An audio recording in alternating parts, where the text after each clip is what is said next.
آپ نے پاکستان کے قبرستان دیکھے ہوں گے، آج میں آپ کو ایران کا ایک قبرستان دکھاتا ہوں جو اصل میں قبرستان لگتا ہی نہیں ہے۔ یہ جنازہ گاہ ہے کہ جہاں پر جنازہ پڑھا جاتا ہے اور یہاں ہی غسل و کفن دیا جاتا ہے۔ ایک طالب علم کا نومولود بچہ اس دنیا سے رخصت ہو گیا، اس کے نماز جنازہ پڑھنے کے لیے ہم ایران کے قبرستان میں موجود ہیں جس کا نام ہے بہشت معصومہ۔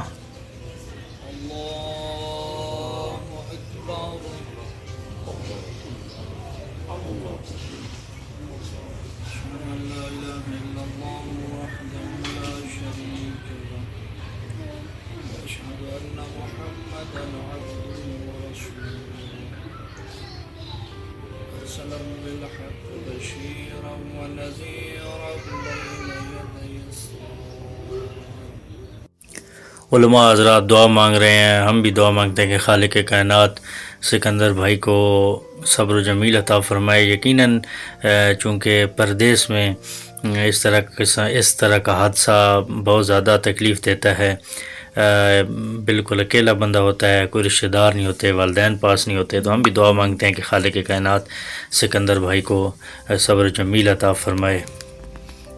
یہ آپ دیکھ رہے ہیں ایران کا قبرستان ہے، اور اس میں ساری قبریں ایک جیسی رکھی جاتی ہیں۔ یہ نہیں کہ ہماری طرح جس طرح یہ صحیح نظام نہیں ہے کہ بعض کی قبریں بہت بلند ہوتی ہیں، بعض کی جو ہے نیچے ہوتی ہیں۔ ایک جیسی قبر ہے یہاں پر، اور بہترین قبرستان ہے، اور جیسا کہ آپ دیکھ رہے ہیں کہ صحیح طریقے سے سلیقے سے بنایا گیا ہے، اور اسی طریقے بہت بڑا قبرستان ہے۔ یہ پورے قوم کا قبرستان ہے اور بہت بڑا قبرستان ہے۔